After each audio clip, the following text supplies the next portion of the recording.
వాళ్ళ రాష్ట్రం ఇది ఎర్ర జెండా మాత్రం ద్వారా మాత్రమే ఈ ప్రపంచంలో ఉన్నటువంటి హక్కుల పరిష్కారం అవుతున్నటువంటి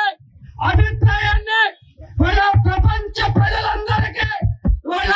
ఒక నాంది పలికినటువంటి నేపథ్యంలో వాళ్ళ భారత కమ్యూనిస్టు పార్టీ భారతదేశంలో 100 సంవత్సరాల పూర్తి చేసుకోబడతా ఉంది. ఈ సందర్భంగా 100 సంవత్సరాల కాలంలో వాళ్ళ భారతదేశంలో ఎర్ర జెండా నాయకత్వంలో వాళ్ళ సిపిఐ కార్మికుల కోసం అనేకమైనటువంటి చట్టాలని హక్కులని సాధించి పెట్టినటువంటి ఘనత భారత కమ్యూనిస్టు పార్టీని ఎర్ర జెండాది కార్మిక వర్గానికి దక్కుతుందని ఆ విధంగా ఈనాడు అధికారంలో ఉన్నటువంటి బీజేపీ పార్టీ నరేంద్ర మోడీ ఈ 100 సంవత్సరాల కాలంలో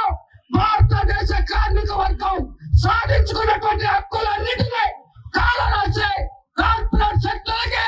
అనుకూలంగా అమెరికా సామ్రాజ్యవాదానికి అనుకూలంగా ప్రపంచ వ్యాప్తంగా పెట్టుబడిదారీ సమాజం ఒక సంక్షోభంలో